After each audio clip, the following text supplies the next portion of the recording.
লালমনিরহাট সদর উপজেলার গোশালা বাজারে দীর্ঘদিন ধরে নরসুন্দরের কাজ করে আসছেন পরেশচন্দ্র শীল ও তার ছেলে বিষ্ণুচন্দ্র শীল। স্থানীয়দের অভিযোগ, তাদের দোকানে মুসলমান গ্রাহকেরা চুল কাটার সময় বারবার ইসলাম ধর্ম ও মহানবী হজরত মুহাম্মদ সাল্লাল্লাহু আলাইহি ওয়াসাল্লামকে নিয়ে কটূক্তি ও কুরুচিপূর্ণ মন্তব্য করতেন।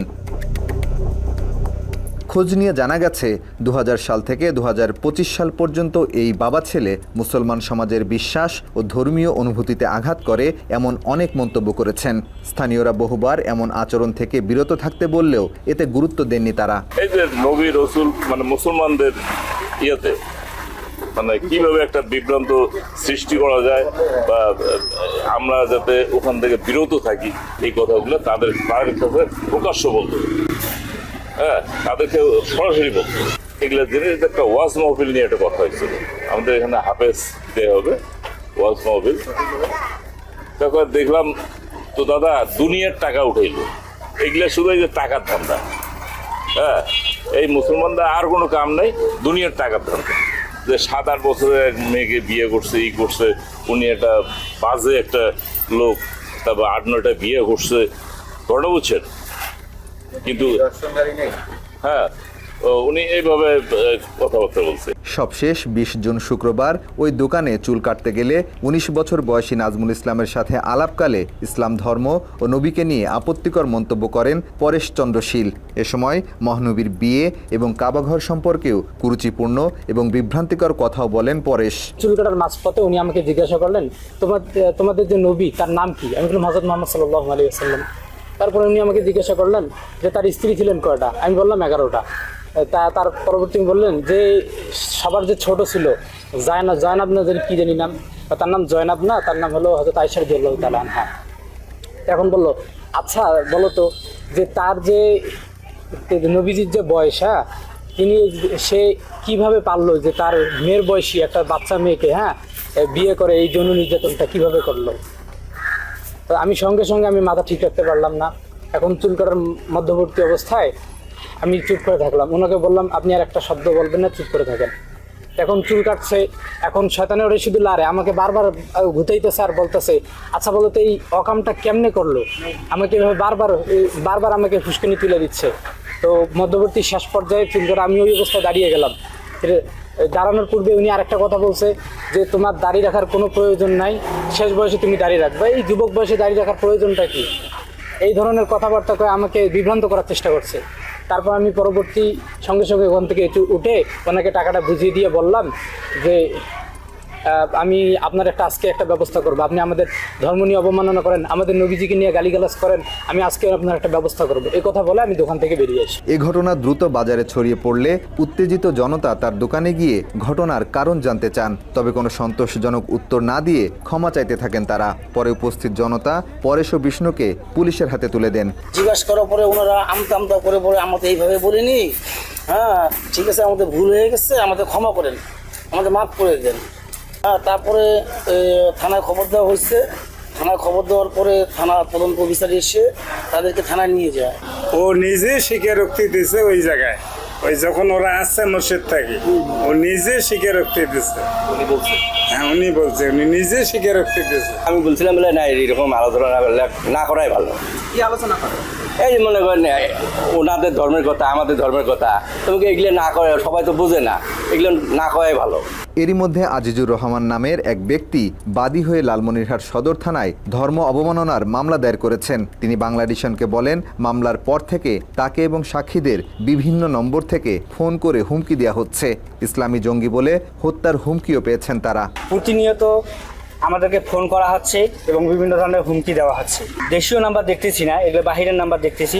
হয়তো বাহিরের থেকে আমাদেরকে বিভিন্নভাবে হুমকি দেওয়া হচ্ছে যে আমি বাদী হইলাম বা আমাদের সঙ্গে কেন এই সাক্ষ্যদাতারা আমাদেরকে সাক্ষী দিতেছেন। বাদী এবং 6 জন যে সাক্ষী আছে যাদের নাম্বার এজাহারের মধ্যে উল্লেখ করা হয়েছে, যেহেতু এজাহার ছড়িয়ে পড়েছে, এই নাম্বারগুলোতে দেশ বিদেশ বিভিন্ন জায়গা থেকে ভিন্ন বাংলাদেশি নাম্বার না, এ ধরনের নাম্বার থেকে ফোন কল আসছে এবং সেগুলো রিসিভ করলে কথা বলার কোনো সুযোগ নেই, প্রচণ্ড গালিগালাজ এবং হুমকি ধামকি, মেরে ফেলবে একদিনের মধ্যে এই সেই। আমাদের 6 জনকে প্রত্যেককে ফোন দেন এবং বিভিন্নভাবে আমাদের নবী, আমাদের ধর্ম, আমাদের কোরআন এবং আমাদের আম্মাজান আয়েশা রাদিয়াল্লাহু তাআলা আনহাকে নিয়ে অনেক কটাক্ষ করেন এবং আমাকে সহ আমার পরিবার সবাইকে নিয়ে খুব বাজে খারাপ মন্তব্য করেন। সেই সাথে আমাকে তারা হুমকি দেন 24 ঘন্টার মধ্যে উঠাই নিয়ে যাবেন। তার যে ছিল হোয়াটসঅ্যাপ নাম্বার ছিল বা ট্রু কলারে আমরা যেটা পাইছি এই ছেলের ছবি হলো এটা। এই ছেলেটা আমাকে এত বেশি বাজে কথা বলছে যেটা আমার জবান দ্বারা বলা এখানে ক্যামেরার সামনে বলা সম্ভব হচ্ছে না। নাম্বারটা মনে হচ্ছে এটা ভারতের পশ্চিমবঙ্গের নাম্বার। মামলা নিয়ে হুমকি থেকে বাদ যাননি লালমনিরহাট সদর থানার ওসি নুরুন নবীও। দেশি বিদেশি ফোন নম্বর এমনকি হোয়াটসঅ্যাপেও পেয়েছেন হুমকির বার্তা। অকথ্য ভাষায় করা হচ্ছে গালাগাল, ইসলামের নামে ভণ্ডামি না করতেও দেয়া হচ্ছে সতর্কতা। প্রত্যক্ষদর্শীরা বলছেন অধিকাংশ হুমকি এসেছে ভারতীয় নম্বর থেকে। স্থানীয়দের ধারণা ভারতের গোয়েন্দা সংস্থা রয়ের এজেন্ট ও ইসকনের কিছু সদস্যের এসব হুমকির পেছনে হাত রয়েছে। মোহাম্মদ মুস্তাফা সাল্লাল্লাহু আলাইহি সাল্লামের নামে কটূক্তি করেছে, এটা তো কোনো মুসলমান কোনো ব্যক্তি এটা সহ্য করবে না। এবং যারা বলেছে তারা ইসকনের সদস্য। ইসকন আজকে এইভাবে বিস্তার লাভ করছে আমাদের লালমনিরহাটে। হ্যাঁ, ঘরে ঘরে এখন ইসকন পাওয়া যাচ্ছে, হিন্দুদের ঘরে ঘরে এখন ইসকন পাওয়া যাচ্ছে। বিশু এবং বিশুর বাবা ইসকনের কাজ করে, সেহেতু আমরা ধারণা এটা করতে পারি যে ইসকনের লোকেরা এই বিষয়ে আমাদেরকে হুমকি দিতেছে। তারা সাহস পায় কোথায়? তাদের সাহস একটাই, তারা রয়্যাল এজেন্ট, তারা ইসকনের সদস্য। ইসকনের অর্থায়নে তারা আজকে এত বড় স্পর্ধা দেখাতে পারতেছে। এদিকে লালমনিরহাটের ওই এলাকার শিশু থেকে বৃদ্ধ পরেশের কাছ থেকে মহানবীকে নিয়ে কুরুচিপূর্ণ মন্তব্য শোনেননি এমন লোক খুব কমই আছে বলছেন স্থানীয়রা। এদেরই একজন 6 বছরের শিশু মাঝারুল ইসলাম সাদমান। বাবার দোকানের পাশে হয় সেও চুল কাটতে গিয়েছিল পরেশের দোকানে। ছোট্ট শিশুটিকেও মহানবীকে নিয়ে বিতর্কিত মন্তব্য শোনাতে বাদ দেননি ওই নরসুন্দর। সাল্লাল্লাহু আলাইহি ওয়াসাল্লাম তো একটা মেয়ের সাথে বিয়ে করছে, ছোট মেয়ে। তোমাকে বারবার বলতেছিল? হ্যাঁ, বারবার একজন রিপিট করতেছিল। নবী নামে অনেক খারাপ কথা বলে। তুমি কিছু বলো নাই?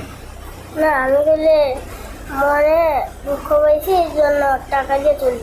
এ বিষয়ে সাদমানের বাবা বলেন, আগে না বললেও এখন এই ঘটনা সামনে আসায় তার ছেলেও পরেশের কাছে আপত্তিকর কথা শোনার বিষয়টি নিশ্চিত করেছেন। আমার ছেলে কালকে আমাকে বলছে, বাবা ওই দোকানে গেলে আমাকে আমাদের নবীর নাম নিয়ে অনেক কথা বলে। এসব কর্মকাণ্ডের সত্যতা নিশ্চিত করেছে তার পাশের দোকানদার শ্রী উকিলও। এমন কুরুচিপূর্ণ কথাবার্তা নিয়ে আশপাশের দোকানিরা বিভিন্ন সময় বোঝালেও সেসব কথায় গুরুত্ব দেননি পরেশ। কইলাম যে দেখ যে এগুলো কথা তো কওয়া ঠিক না, তুই এক ধর্ম, মুসলমান এক ধর্ম, এখানে এগুলো কথা বলাতে কোন দিন জানি তুমি কোন জায়গায় ফাঁসি যাও। তা আল্লাহর কি কাম, অতিরিক্ত পাপ হইলে যা হয়। তা ওর কিন্তু এই রিপোর্টগুলো সচরাচর 100টা কাস্টমারের মধ্যে 90টা পাবা এই রিপোর্টটা। আমাদের ওই তাফসির মাহফিল হয়, এইটা সাউন্ড নাকি ওর খুব প্রবলেম হয়। তো এইটা কথা বলতে বলতে আমাদের বক্তাদেরকে নিয়ে গালিগালাজ করতেছে, কথা কাটাকাটি করতেছে। তা আমরা ওকে, আমি আর আমার ওই সাসাদ ভাই একদিন নিষেধ করছি, ও কথা শোনে না। ওদের দোকানে যদি আমরা চুল কাটতে যাই, ওরা বলে তোমাদের এই রসুল ভালো না, এই রসুল ভালো না, এই মসজিদের ইমাম আপনাদের মুসলমান ত্যাগ করছে, এই কথাগুলা নিয়ে অনেক নাড়াচাড়া করে। আমরা একে অনেক বুঝেছি যে ভাই তোরা তোদের ধর্মে থাক, আমরা আমাদের ধর্মেই থাকি, কিন্তু ও মানে না, কথাটা শোনে না। এনার এটা হলো স্বভাব চরিত্র হইলো, এটা আমি অনেকদিন না করছি। হ্যাঁ, আমি বলছিলাম যে তুই তোর ধর্ম পালন কর। আমি একদিন ওনার খাবার একটা টিফিন কারি ছিল, এটা লাটছে, ওই জন্য উনি ভাত খাবে না। ওই ছোটোবেলা থেকে দেখি ও বিভিন্ন সময় আরেকজন কারো না কারোর সাথে এই টুকটাক এই কাজিয়া লাগেই, কথা কাটাকাটি হয়। এই বিষয় যে কোনো ইসলামের মানে ধর্মীয় বিষয় নিয়েও কথা বলবেই। এরপরও প্রথম আলো সহ দেশের প্রথম সারির বেশ কিছু গণমাধ্যমের খবরে বলা হয়েছে গ্রেপ্তারের পর পরেশ ও বিষ্ণুর পরিবারের উপর হামলা ও হত্যার হুমকি দেওয়া হচ্ছে। তবে বাংলাদেশের কাছে এসব অভিযোগ অস্বীকার করেছেন পরেশের স্ত্রী গীতারানী শীল। কেউ কি কোনো আপনাদের ফোনে ফোন করে কোনো কথা বলে, মানে খারাপ আচরণ বা গালিগালাজ বা হুমকি? না না না না, গালিগালাজ দেয় নাই বলে কোনো করে নাই না। এছাড়া একটি ভিডিও বার্তায় পরেশের পুত্রবধূ দাবি করেন 10 টাকা নিয়ে ঝগড়ার জেরেই এই নাটক সাজানো হয়েছে। তবে স্থানীয়রা বলছেন ঘটনার সময় কিংবা থানায় কেউই এ ধরনের কোনো দাবি করেনি, বরং জনমনে বিভ্রান্ত সৃষ্টি এবং আইনি প্রক্রিয়াকে প্রশ্নবিদ্ধ করতেই এমন বক্তব্য প্রচার করা হচ্ছে। 10 টাকার যে একটা ঘটনা, 10 টাকার ঘটনাটা হাইলাইট করা হয়েছে, এটা আসলে কিভাবে? সব বানোয়াট ভাই, আমি এসবের কিছুই জানি না। আর দেখেন আমি ওনার দোকানে কোনোদিন যাইও নেই, মানে আজকে মানে এই গত শুক্রবারই প্রথম আমি ওনার দোকানে গেছি, কারণ জুমা নামাজের আগ মুহূর্তে কোনো মুসলমান দোকান খোলা রাখবেন, আপনি তো জানেন। কিন্তু ওই সময় আমি দোকান না পেয়ে এখন চুলো কাটা খুব প্রয়োজন, আমি ওনার ওই দোকানে গেছি। যে আমি চিনি না জানি না এই ধরুন অকট্য কথাবার্তা আমি তাকে কেন বলবো? স্থানীয় সচেতন নাগরিকরা বলছেন, রাষ্ট্রীয় আইনে পরিষ্কারভাবে বলা আছে মহানবীয় ইসলাম ধর্ম নিয়ে অবমাননাকর মন্তব্য শাস্তিযোগ্য অপরাধ। তাই যারা এই আইন লঙ্ঘন করেছে তাদের দৃষ্টান্তমূলক শাস্তি নিশ্চিত করতে হবে। এই যে বিষয়টা নবী মোহাম্মদ সাল্লাল্লাহু আলাইহি ওয়াসাল্লাম বা আমাদের নবীজিকে নিয়ে কোনোভাবে কোনো কটূক্তি করা যাবে না, যেটা আমাদের রাষ্ট্রীয় নিয়ম রয়েছে, আইন রয়েছে।